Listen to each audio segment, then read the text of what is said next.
Egypt is open for collaboration, partnership. Let us innovate.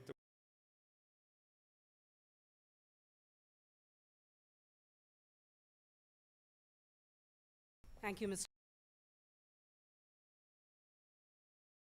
Us on stage today, Mr. Anurag, and electronic manufacturing hub with firm focus on innovation and e-governance. May I now request him to address this gathering. Let's welcome him with a round of applause.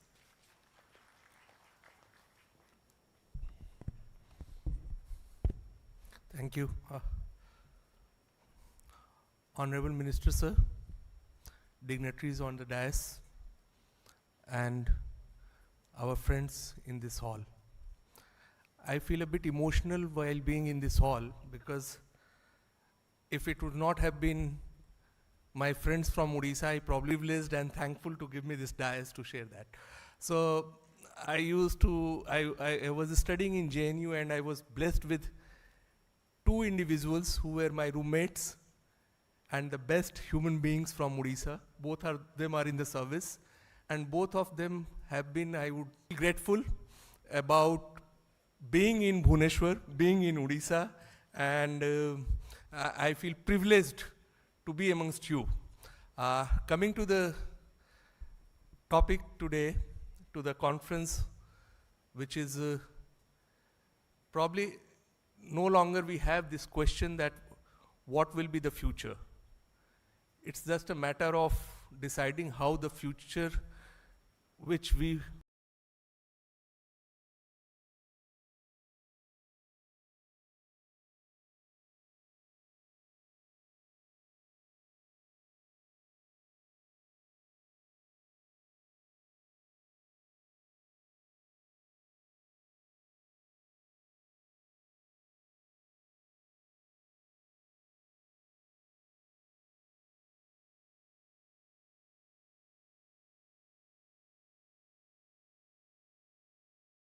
active participants. That is a call which probably we all have to take.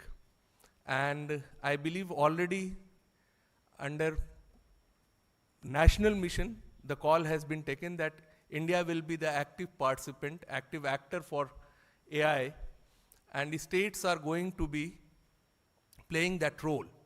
So the foundation is there, but how we built upon that foundation is something probably we will deliberate upon in these 2 days and in the series of conferences which are going to be there over the period till we have probably international conference in February in Delhi.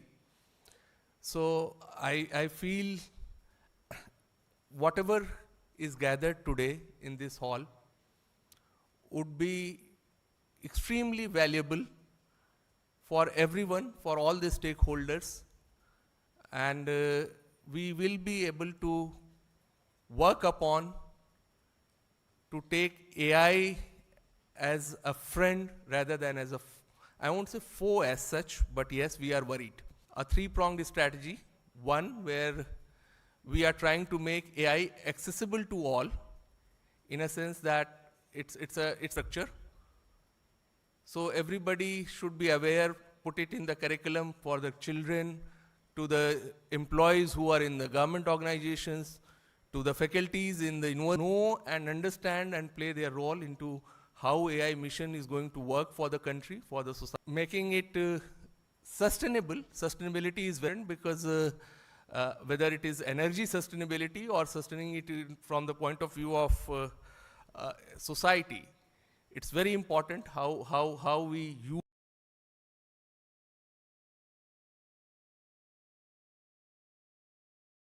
for our economy. So whether you use it for extending public service in terms of using the image from the farm field to predict the moisture or the need for pesticide, or automate some other processes for healthcare or education, completely transformed the governance model. And whatever we are doing, probably much more is ahead. So how do you create data sets for learning models? How do you implement that? That is something which we are working in terms of public service delivery. And then from public service delivery, taking this to make it as an engine for economic growth. Because AI has that potential where not only a state like UP, which has 25 crore population, but a country which is more than, 140 now probably. So the largest populous country on the world map needs technological transformation, and we have reached to that moment where probably we can use this tool or technology to transform our nation to a next level. What is required probably is, and these kind of conferences I believe are much more required, because there is something which I share in, I get to share in these kind of places. And that's when we discuss all the potentials, I am a bit worried, so I share it with all stakeholders. For the first time in the history, whatever I have read about the history, we are at a conjuncture where things are going to be accessible to everyone. So printing press revolutionized the knowledge, and AI is doing it today. Now, with that, what worries are three things which I would say, and these are borrowed concepts, learned concepts, but I repeat it. One is, so we all are creating probably, or there is a potential of worry, where we all are hyper-connected, deeply alone. So what kind of AI we are going to evolve, where we could not be deeply alone, because as a human, we evolved ourselves in a society, in a state. A state is the foundation of collective entity. So as a government, we have to see that this being deeply alone is something does not happen. That's the worry. So the second part, which I feel government should actively see, is about how humans are today evolved for the, humans with liberalization have been termed as consumer. We have become consumer of data, but whether we will become only data, that is something is a worry now. With AI or technology treating human beings as data. So how far we will remain human, and how far we will be only treated, and we have become a traded commodity. So earlier, I believe slavery was a form where slaves human beings as slaves were traded. Today we are traded as a data. So how do we make ourselves responsible AI to implement where we are not traded as data, and if it is happening, what states or government can do for that? And the third obviously is about, it's a very conjecture, I would say. It's not much of a worry, but yes, we are surrounded with too much of memory. Every human being is carrying, I'm carrying these gadgets are carrying so much of memory. But what is happening to my own memory is something which worries me. So too much of memory with my gadgets, but lesser memory in my brain. That worries me often when I am surrounded with all these automations. So probably governments again are supposed to, I would request all of you, not everything is always as mandated as in printed articles, but you might like to go through the latest articles in Economist, where it talks about what are the responsibilities for our generation using AI for education. So I leave it with you all with this thought. We have a lot of potential and we have a lot of opportunities. I believe in next 2 days of this conference, we will learn a lot with each other. And I am really thankful once again to the government of Odisha, to Principal Secretary Vishal sir, to giving me this opportunity to share my thoughts. Thank you so much, sir. I am really grateful. Thank you so much, Shri Yadav, for sharing your valuable insights and also your warm connect with Odisha. Ladies and gentlemen, we have with us today Ms. Debjani Ghosh, Chief Architect, Niti Frontier, Tech Hub, Niti Aayog, one of India's foremost voices in technology and innovation policy. She comes with over 28 years of leadership experience across global and Indian technology ecosystem, including senior roles at Intel As the first woman president of NASSCOM, she also played a defining role in repositioning India from an outsourcing destination to a global innovation powerhouse. A strong advocate of responsible and inclusive innovation, Ms. Ghosh, for her address on the occasion of this regional summit. A big round of applause as we welcome her. Good morning, everyone. Respected Minister, respected Chief Secretary, Odia ji, Vishal, all dignitaries on the stage and everyone in the room. Good afternoon. Good morning. So since we're here and we're talking about AI, let me start with a question for the audience. How much do you think, your wildest guess, how much do you think the world at large, governments, corporate, VC funding, would have spent on AI in 2025? By end of 2025, how much do you think we would have spent on AI? Any guesses? How many people think it's like 1 to 5 billion? How many people think it's more? There are only 2 hands I can see. More, okay. How many think it's in billions? Trillions. Okay, how many think it's in trillions? Okay, we've got a very optimistic lot, but you're right. So, as per Gartner, who's done the maths, if we add in AI, that is in getting all of us to invest, coming together and investing so much of resources which are pretty limited. The answer is transformation. That's the promise of AI. AI stands for mega scale transformation, population scale transformation across every single sector that you know. In fact, last year actually, quite a few specialists in AI, some of the best name knowns in AI were asked, is there any profession that will not be disrupted by AI? Mind you, this was roughly a year back. And they thought a lot and they couldn't come out with anything. They were asked to think again, they thought again. And then they came out with an answer at that time after a lot of thinking. And that was the only profession they could think of that would not get disrupted by AI was hairstylist. Because you're not going to allow anyone to cut your hair. But, if you're following the news, I think already in Dubai and other places, they have come out with a robot hairstylist. So nothing is sacred anymore. Everything can be disrupted. And that's the power of AI. And what we are seeing today, what we are so excited about today, is just step 1. And I think it's very important for us in India to understand that. We are in the very early stages. I mean, AI has been there since 1950, but this AI as a general purpose transformative tool is new. And we are at the very early stages of that journey. Everything everyone's talking about today, right? All your chat GPTs, your Gemini, your crop disease detection tools, your fraud detection tools, all these tools are basically what?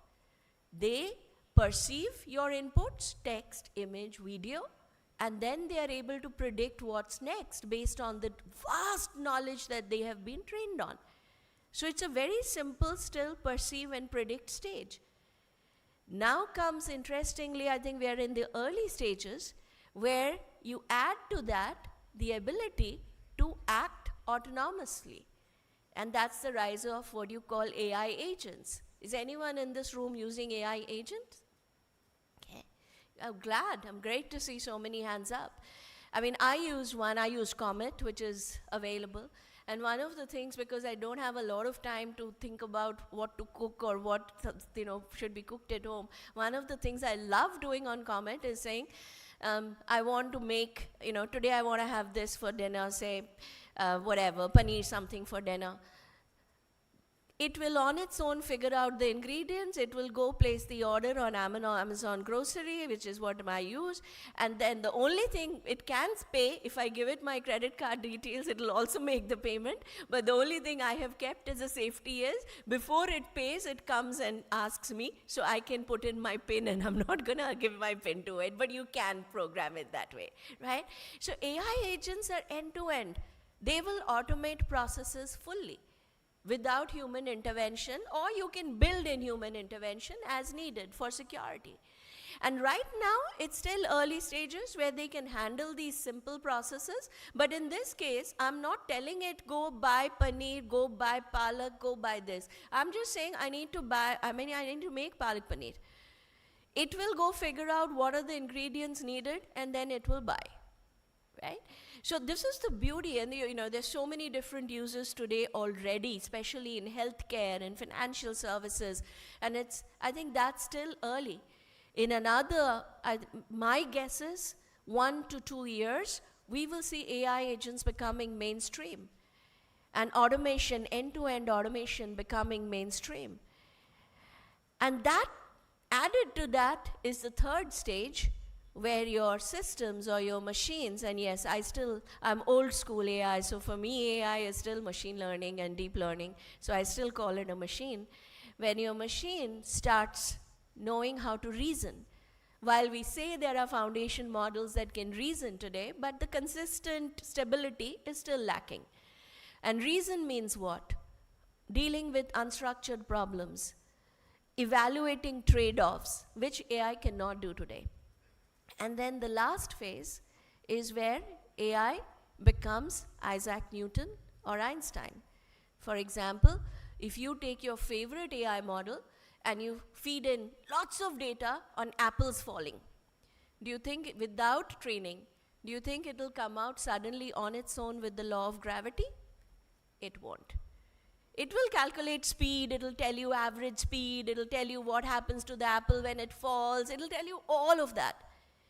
But without being trained today, it will not connect that to say there must be a law, there must be gravity which is making the apples fall.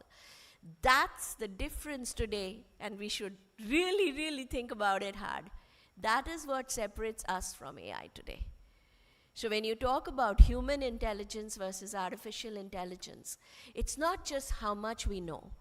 AI knows more than us, definite. It's been trained on things that we will never learn in our lives.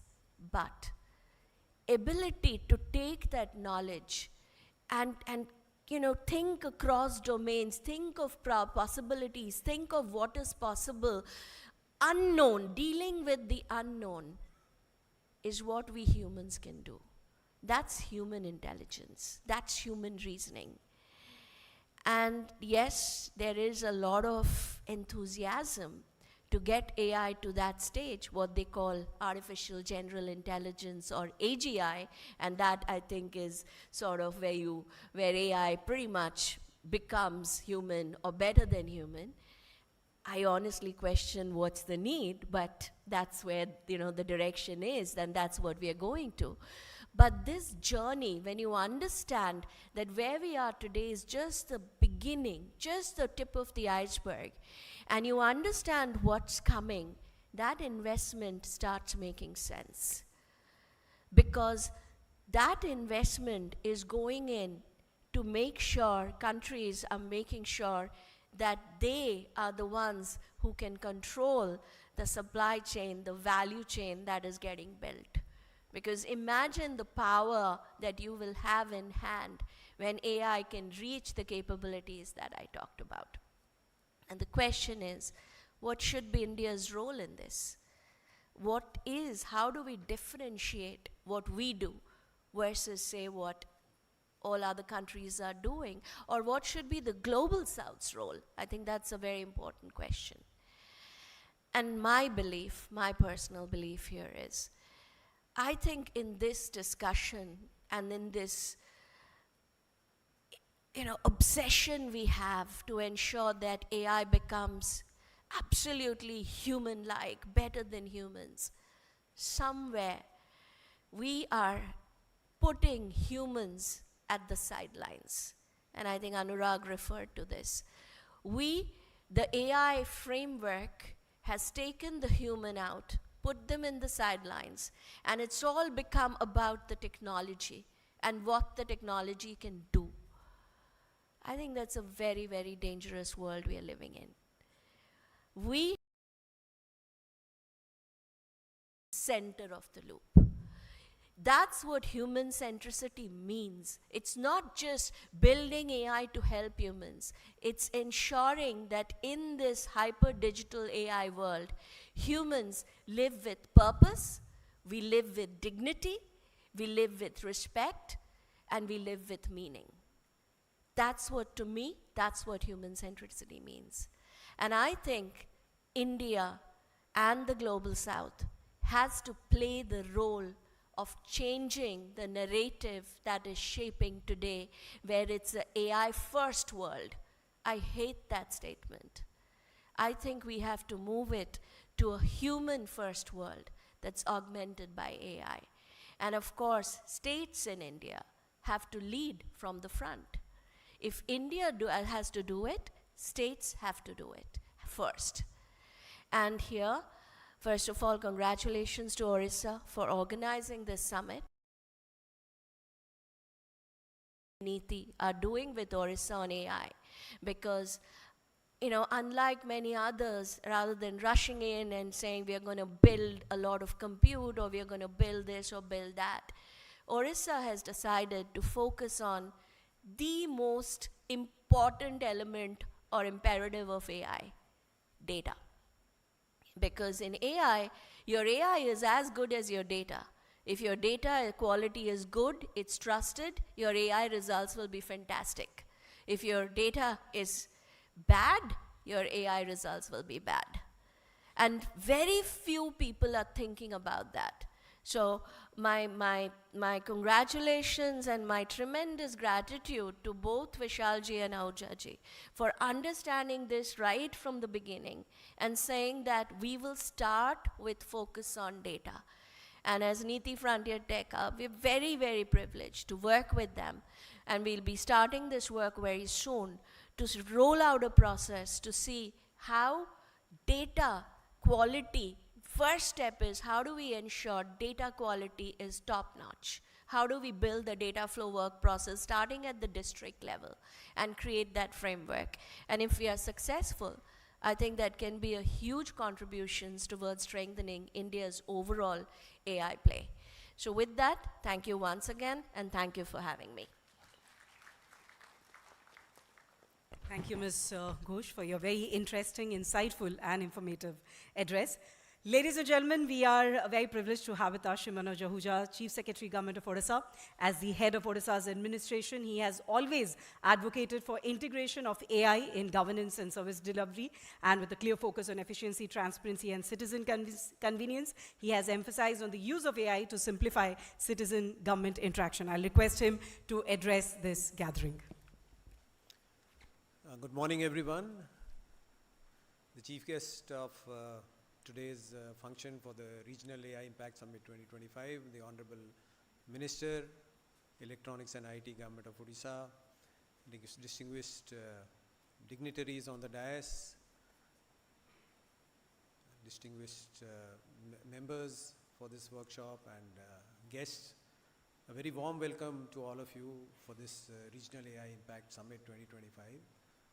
From the government side, I think we want to reassure you that the government is fully committed in terms of bringing about improvement in government systems, in terms of empowering people by making use of AI. And the top leadership, the Honorable Chief Minister and the Honorable Minister, are very aggressive on this.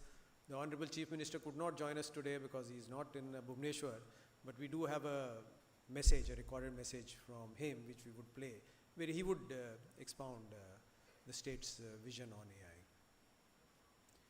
I would, since the speakers before me have, spoken about different aspects and covered all the issues which are there, I would just like to kind of sketch a few thoughts for you, which may be important as we move ahead when you're talking about AI and making our strategies and working on it. First of all of us are aware, everybody's been talking about, all these epochal moments in history. We had this printing press and a book revolution, everybody could access, then because of that there was a scientific revolution. The second was where machines replaced physical labor. Third was when you started using energy, like power which was available, and we call this the fourth industrial revolution with IT and all, and AI is like you can draw it from there. Why this is important is because all these, they fundamentally alter humanity. These are new ways, and the old ways of thinking don't work. And that's very important for all of us to understand what AI is, what are the implications, because we will have to unlearn what we know to a large extent to understand what the future is, and then plan and work accordingly. And the challenges and the benefits are immense. So it's very important for us all to know it. What I would like to emphasize here are, you see, AI, it's been there. All of you would know about it. It's been there in 1950s. There was in New Hampshire, Dartmouth, there was a conference when they coined this term. They didn't have the compute power nor the data. Nothing happened. They call it the AI winter. Then the first time, it started making headlines was, major headlines was around 2012 or something, when there's this competition called VisionNet, where the AI machines beat humans in recognizing images and all that. The next big thing was when in that game Go, which is supposed to be very complicated and all, AlphaGo and all, it beat the Korean champion who was there, which showed that, look, this has some abilities. Fundamentally, AI works on statistics, patterns and all that, and then it can, that's the base on which it works. So it was quite surprising. Then the next big surprise was, which kind of shook everybody, was this GPTs and all that, and these LLMs, the use of LLMs and all, which came out in 2022 and all that, and that's what Debjani ji also alluded to. The generative AI came and the LLMs came, and the progress has been very rapid. And the sheer fact that so much money has been invested in it, if you see the market cap of the, these 5 technology companies, the Google, the Amazons, Facebook, and all in the US, they're being driven by this AI. Most of the investment too is coming from there. What does it mean for a country, for a state, for all of us? According to me, the first is, India has had great success in what we call public digital infrastructure, the UPI model. I think the same strategy is being adopted by India, and the states should work together, accelerate it, which is, having that, it was mentioned that compute power, getting data sets right, so the data which is available for your own generative models, for your LLMs, working out on solutions using agent AI, which is already there on the table. It's more about application. I think the fact remains, the US uses a model which is driven by corporates, big investment. China used a different model where the government, research institutions, industry, everybody work together. And India too, we have that template of a digital public infrastructure. And if we put together network, I'm sure we have the manpower and the talent to get the results we want. In fact, the first report, if I remember right, came out in Niti Aayog when they came out on a report on an action plan on AI in 2018. 7 years have passed, and we got things on the ground, but there is a need for acceleration, which I think all these states and the nation together, the union together, we'll have to work on it. So that's second thing is, as a technology, it has huge implications in terms of empowering people who may not have the resources as on today to access knowledge, information, and others. And that's where, for government, it has big implications. One, we can reinvent government. The way we do things can just change using AI, make it more accessible to people, make it easy for people to interface with government. And third, just empower everybody. He doesn't have to depend upon institutional way of gaining knowledge, institutional way of accessing things and all. It can be made available. He can get empowered. So I think that part is very, very strong, where you can democratize, within quotes, what we call intelligence or knowledge or something. And that can have immense significance. I remember when the mobile phone came, they used to be bulky. We used to think it's only for the elites. But then the prices crashed. Everybody started using it, and you can find how useful it is for everybody now, for communication, selling their produce, getting information. And similarly, AI would have that advantage. Now, what we need to do first is, you see, the flip sides also and the con sides and how governments can work on it. Let's say jobs. We have a lot of youngsters who are depending on those jobs, call centers, basic accounting, basic coding and all, which AI is started to take a toll, and within 5 years, I think it will.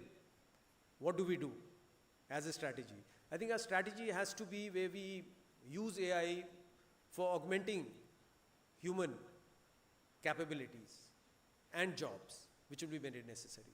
Reskilling them or taking AI in a direction where it can augment or it will need humans to do this. One simple example is when you do use it for radiography and all, you need a lot of people to actually understand it and things like that.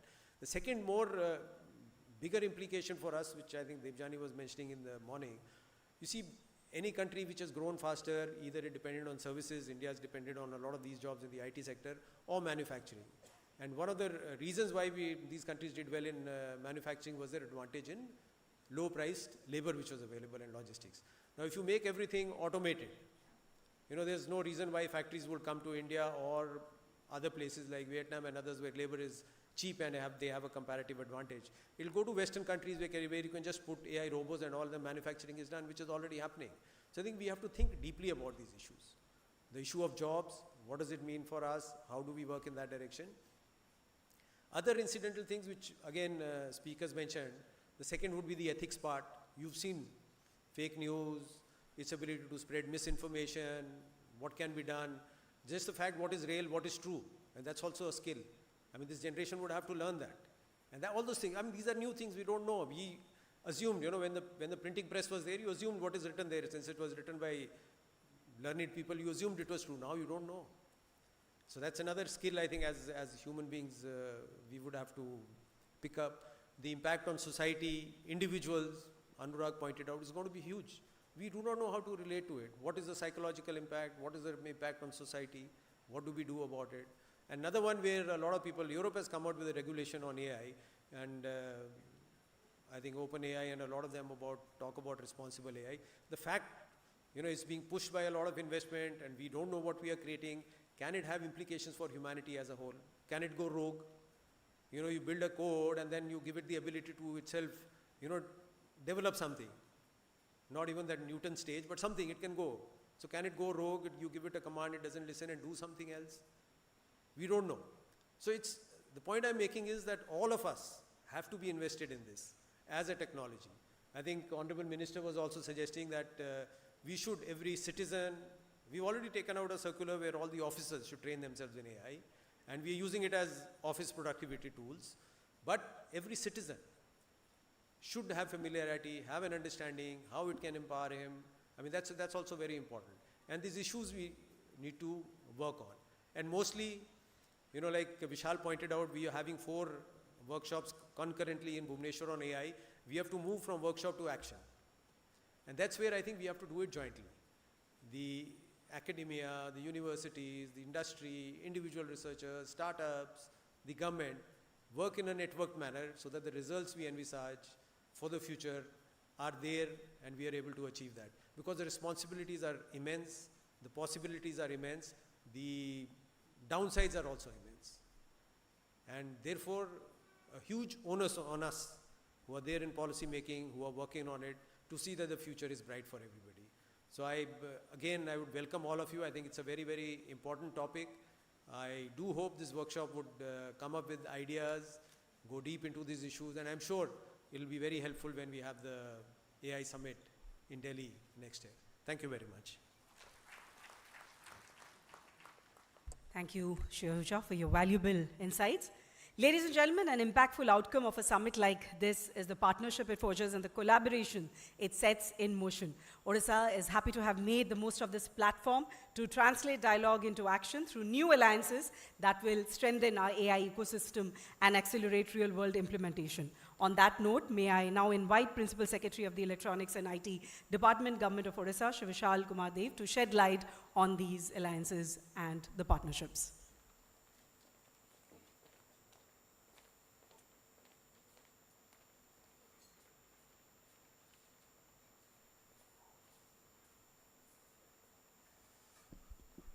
Thank you, Diksha.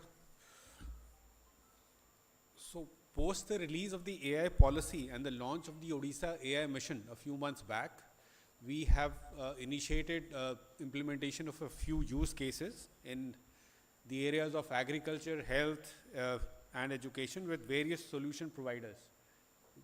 Present? Yeah. These are Niruthi, Dwara, CK12, and the Ministry of Agriculture.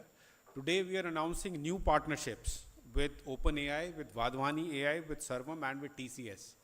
So the partnership with OpenAI is on capacity building for college students and government officials. And what's unique about it is that OpenAI is offering about $20,000 worth of API credits to colleges and universities for experimentation and piloting of AI use cases. The partnership with Vadhwani AI is on real-time AI-powered oral reading fluency measurement in Odia and English. So in schools, when you teach Odia and English, you know how fluent a child is. It's very important. We originally started off with Odia, but then we thought that English is equally important, if not more. So this is a partnership on that. We have two partnerships getting launched today with Sarvam.ai. One is on Subhadra, on monitoring and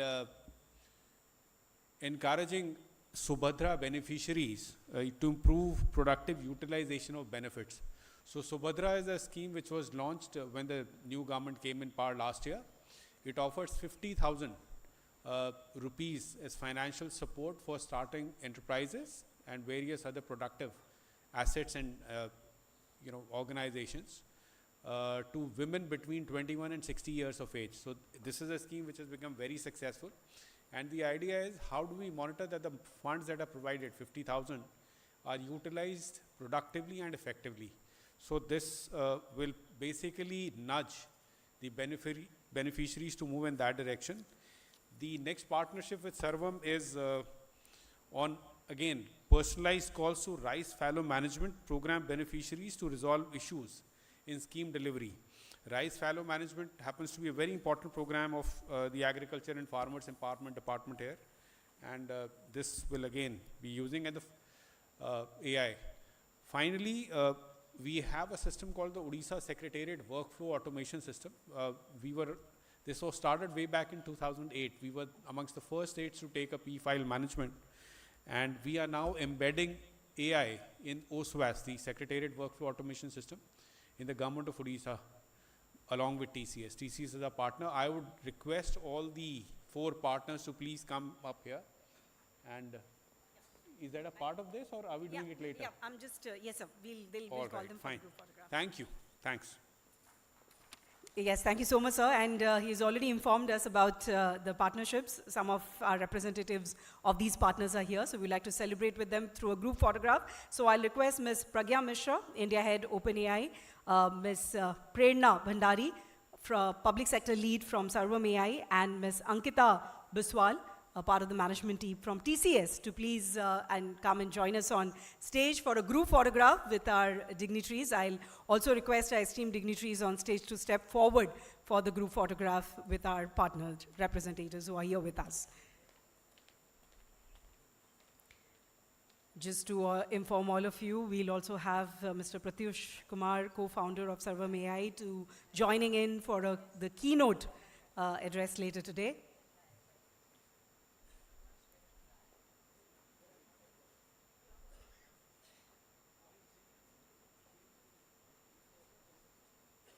Yes, I'll request our esteemed dignitaries if they could please step forward for a group photograph with our new partners. Ladies and gentlemen, this is a dull gathering, I would say. Can we have a big round of applause as we celebrate these partnerships?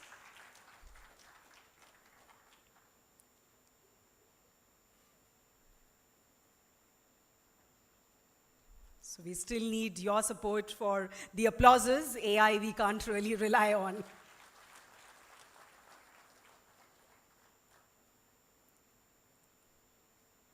Thank you so much. Thank you, ladies. Thank you to our esteemed dignitaries. All right, it's... I think one important thing to be noted here is AI is also leading to women's empowerment. All the 3 partners who came here were women. Thank you, sir. Well, ladies and gentlemen, it's now time for the launch of the Odisha AI Mission Portal. I'll request Honorable Minister Electronics and IT, Government of Odisha, Dr. Mukesh Mahaling, to do the honors and launch the Odisha AI Mission Portal. This mission, Odisha AI Mission, will serve as the highest institutional mechanism to implement AI initiatives across department, coordinate pilot projects, and provide support to public agencies, startups, and academic institutions.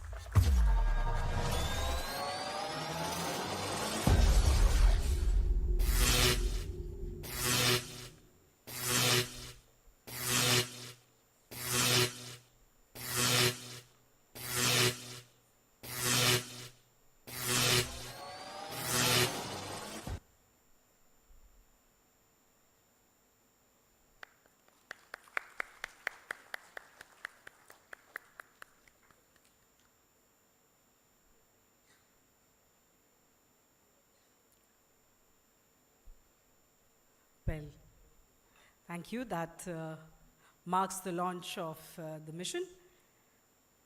Well, ladies and gentlemen, we are honored to have the presence of the Honorable Minister for Electronics and Information Technology, Government of Odisha, Dr. Mukesh Mahaling, with us today.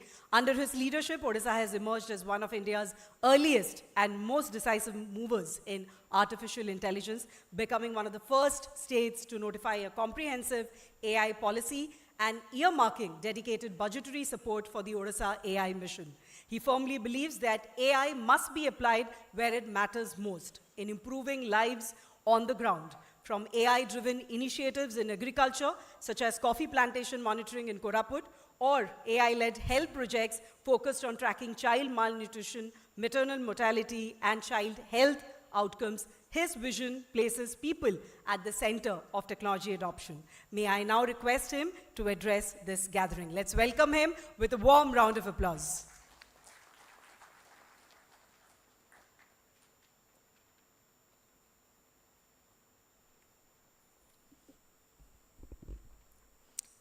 Jai Jagannath, Namaskar. Dignitaries on the dais, Chief Secretary, Government of Odisha,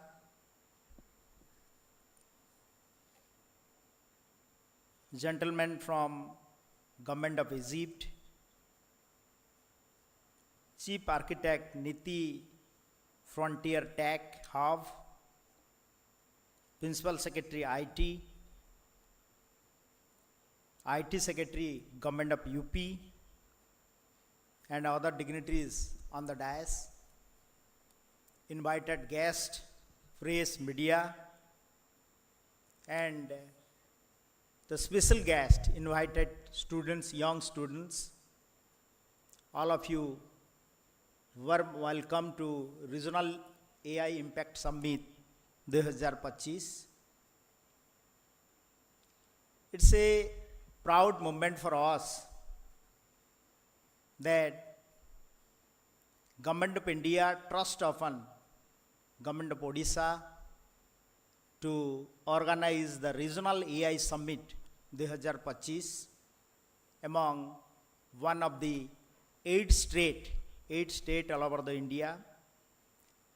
As you know, that under the able leadership of Honorable Prime Minister of India, Narendra Modi ji, Government of India scheduled to organize India AI Summit in the mid-February 2026, and this is a part, and all over the India, Ministry of Electronics and Technology, in support of the respective state government, organizing 7 regional AI Impact Summit in 7 different subjects. And our Honorable Chief Minister of Odisha, Mohan Charan Majhi ji, shortly he will join with us through virtual mode from Hyderabad, as he is busy somewhere for a road show on FDI investment to the state of Odisha. Our main motto of the state regional AI Impact Summit is that AI for all. AI should be used in the government office as well as in the other sector of the society. And as you few minutes ago, you seen in the screen that various welfare scheme of the government of Odisha enabled with the AI so that our e-governance mechanism and we should monitor how the welfare scheme reaches to the last line of the society. We have 2 to 3 flagship program in our state. One is most flagship program, Subhadra Yojana, which is enabled with the AI. Also, we are giving input subsidy to the farmers on the paddy, which is the only country in the entire Pure Bharat Varsh mein that we are giving input subsidy to the farmer on rice both in Rabi and Kharif. Also, this is enabling through the AI tool. 2 to 3 issues which I want to highlight. Our main focus on the regional AI summit is that under the able leadership of our Honorable Prime Minister Narendra Modi ji, we have 3 sutras and 7 chakras. These 3 sutras are the people, planet and progress, what you may be seen in the screen. People-centric governance and how in a progressive world, the people of the planet can use the AI and how the AI is a powerful tool in the whole society so that we can gather the knowledge through AI. One question came to my mind that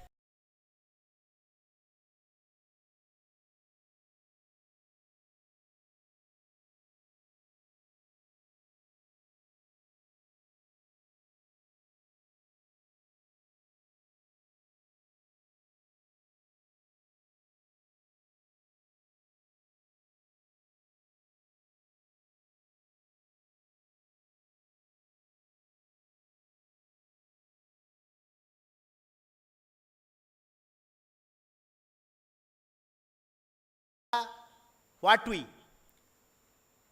we put into the system can be used for us, and the data can be used in the last mile way for the government enabling system.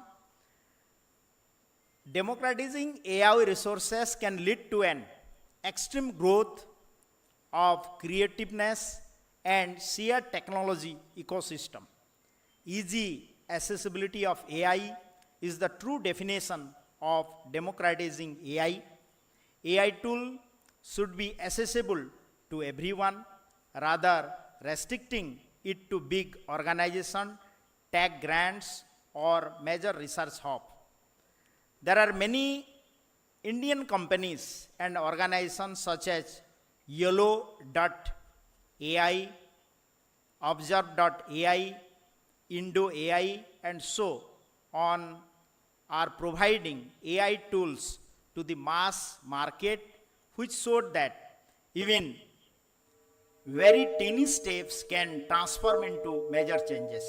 It's true that there would be always some problem such as privacy breach and lack of transparency, but artificial intelligence can still make our lives more advanced, creative and comfortable if handled carefully.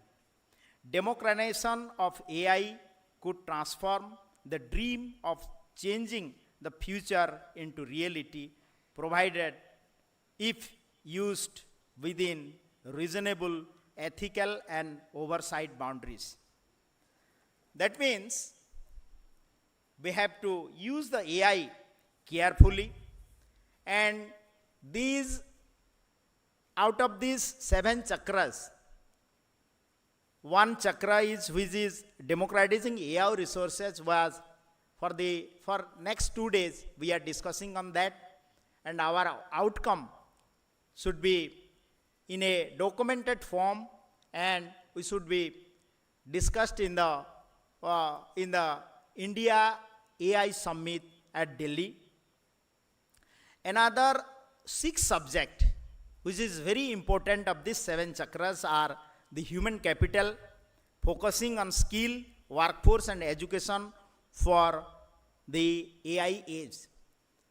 Today morning, I am discussing with our Chief Secretary, why not we should introduce AI in the school, starting from the school curriculum to the graduate level, to the postgraduate level and research methodology level, so that the AI tool can be used for research, as well as we may grown off the AI concept from the school level to the up to the highest education level. And also there is a need of the time that our government officials and those who are government, those who are served in the government system, e-governance mechanism, they should also know the AI module for the better governance. And as you know, our government is the first state government all over the country that we have approved the AI policy 2025, Odisha AI policy 2005. Also, my Chief Minister Mohan Charan Majhi has approved the allocated fund for this AI project in the financial year 2025 and 26, and Odisha AI mission, I hope so that it will help to enable the AI technology forward in the state as well as in the country. As the India advances towards the vision 2047, Odisha is preparing for the vision 2036, making 100 years since the formation of the state. Our objective to build a future-ready, innovation-drive economy that balance growth with equity and sustainability. Artificial intelligence will be a key enabler for this transition. Our goal is to contribute significantly to the national dream of a developed India by 2047. And in Odisha, we see AI as a force that will bring a gap between the rural and urban sector, enhancing everything from the precious of our farmer to the efficiency to our healthcare system. And my government is ready to use the AI tool in all 41 departments to provide a technological solution for e-governance. Thank you all. Bande Mataram, Bharat Mata ki Jai. Thank you so much to our Honorable Minister for his inspiring and valuable insights. Ladies and gentlemen, if Odisha today has reinforced its position as a strong and meaningful contributor to India's AI journey, it is driven by the clear vision and leadership of our Honorable Chief Minister, Shri Mohan Charan Majhi, and his commitment to positioning artificial intelligence as a catalyst for good governance, inclusive growth, and economic transformation in the state. While he is unable to join us in person today due to prior engagement outside the state, the Honorable Chief Minister has shared a virtual message on the occasion of the Odisha AI Summit 2025 and the Regional AI Impact Summit 2025. So let's take a look at it. I extend my warm greetings to all of you at the Odisha AI Summit 2025. Today marks a defining moment in our state's technological journey.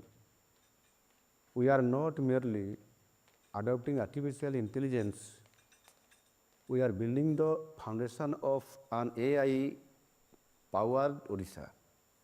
This will strengthen governance, speed of service delivery, and empower citizens.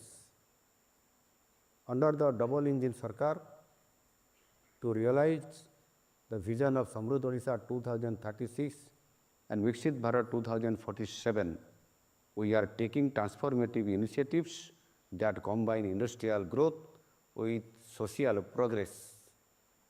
Our inspiration to this journey is the visionary leadership of Yashasvi Pradhan Mantri Shri Narendra Modi ji. His dream of an Atmanirbhar Bharat continues to inspire and transform our industrial and digital landscape. India is undergoing a historic technical transformation under him. Odisha is proud to be an active and ambitious partner in this national movement. Our development priorities converge with the national goals of Atmanirbhar Bharat, Digital India, and Viksit Bharat. Over the past year, we have taken strong steps to build an AI-powered state. We launched the Odisha AI Policy 2025, becoming the first state in the country to do so. We have established a dedicated AI cell and began introducing AI tools to enhance transparency and improve responsive governance. We have placed IT, ITES, electronics, and emerging technologies at the core of Odisha's economic strategy. We have 500 plus companies, 1,500 plus startups, and strong incubation capacity that support our growing ecosystem. With support from institutions such as IIT Bhubaneswar, NIT Raurkela, People IT Bhubaneswar, and Niger, Odisha is building a robust talent pipeline that combines technical capability with a deep cultural foundation. In recent months, Odisha has taken concrete steps to emerge as a frontline state in technology, with major semiconductor projects coming off in InfoValue. We have aimed at upskilling our youth in fintech and insurtech with upcoming GCC and fintech policies. Backed by strong infrastructure, quantitative costs, and a progressive policy environment, we are advancing responsible AI adoption across sectors. When the technological strength of industry, the knowledge of academia, and the imagination of our youth coming together, we create an Odisha that leads with confidence, compassion, and capability. The new Odisha is committed to ensuring that benefits of AI reach every village and household. We will build an Odisha that stands at the forefront of India's AI future as a model for the nation. Thank you. Bande Utkal Janani. Thank you to our Honorable Chief Minister for his inspiring address. Ladies and gentlemen, we would now like to present tokens of appreciation to all our esteemed dignitaries on dais. I'll request Mr. Vishal Dev, Principal Secretary, Electronics and IT Department, Government of Odisha, to first present a memento and an uttariya to our Honorable Minister, Electronics and IT, Government of Odisha, Dr. Mukesh Mahaling.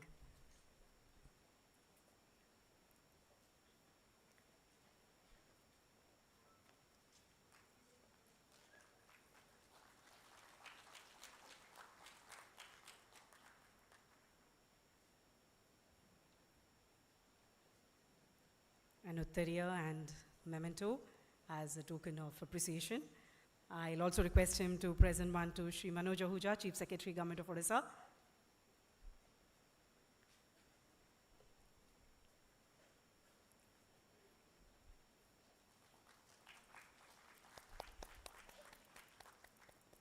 We are grateful for the presence of each and every dignitary here for the inaugural ceremony today.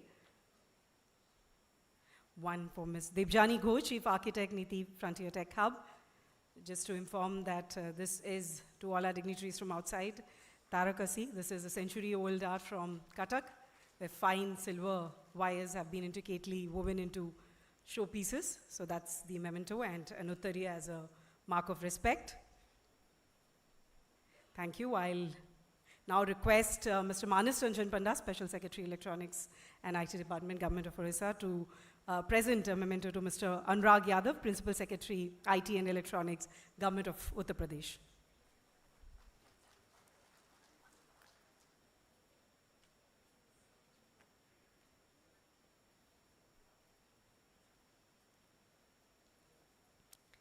I'll request him to present it to Shri Sudeep Srivastav, Joint Secretary, Ministry of Electronics and IT, Government of India.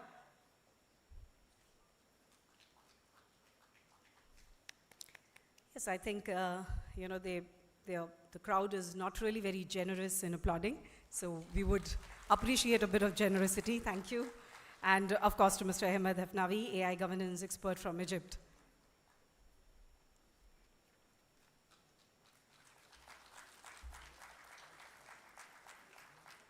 Thank you so much.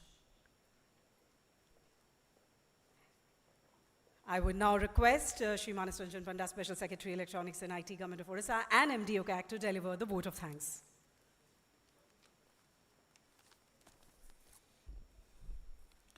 Namaskar and very good afternoon to all. Honorable Minister for Health and Family Welfare, Parliament Affairs, Electronics and IT Department, Government of Odisha, Dr. Mukesh Mahaling, respected Chief Secretary, Government of Odisha, Sri Manoj Ahuja, respected Principal Secretary, Electronics and IT Department, Government of Odisha, Sri Vishal Dev, respected Principal Secretary, Department of Electronics and IT, Government of UP, Sri Anurag Yadav ji, Joint Secretary, MIT, Government of India, Sri Sudeep Srivastav, our Chief Architect of Niti Frontier Tech Hub, Ms. Debjani Ghosh, our distinguished guest from Egypt, Dr. Ahmed Hafnavi, senior officials from Government of India, different part of the state, Government of Odisha, and eminent academicians, policymakers, industry leaders, startups, innovators, students, ladies and gentlemen. On behalf of Government of Odisha and India Mission, it's my proud privilege to propose the vote of thanks for this inaugural session of the Regional AI Impact Summit 2025. At the outset, I would like to express our deepest gratitude to our Honorable Chief Minister of Odisha for his kind address, though who could not present because of his prior schedule, whose visionary leadership and clear roadmap for a citizen-centric, tech-driven Odisha continue to guide all our effort. I convey my sincere and heartfelt thanks to our Honorable Minister for Electronics and IT, Government of Odisha, Dr. Mukesh Mahaling, for his inspiring address and unwavering leadership. His clear articulation of Odisha's commitment to building the robust, responsible and innovation-led AI ecosystem aligned with the vision of Government of India. I would like to place on record our special thanks to our respected Chief Secretary, Sri Manoj Ahuja sir. His strategic vision, foresight and constant encouragement have been instrumental in translating policy into action. And he is the architect for the shaping the new Odisha and the AI, creating a right kind of AI roadmap for the state of Odisha. I also express my sincere gratitude to our Principal Secretary, Electronics and IT, Sri Vishal Dev sir, for his direction, for driving a driving force behind Odisha's digital and AI initiatives. My sincere thanks to our distinguished speaker, Dr. Ahmed Hafnavi from Egypt, and Madam Debjani Ghosh for bringing global and national perspective on AI governance, frontier technology, and responsible innovation, and enriching the discourse of this summit. My sincere thanks to Sri Sudeep Srivastav, Joint Secretary MIT, for all his support and aligning Odisha's AI initiative with Government of India in AI mission and national digital priorities.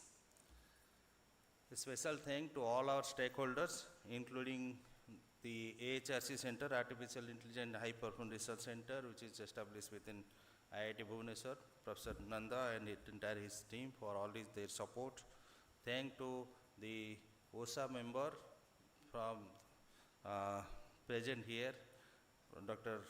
Professor Mahapatra, Prasad Mahapatra, Professor Chita Baral, and Professor Ajay Mohanty. They are all present. Thank you very much for all your support and guiding us creating this summit here today.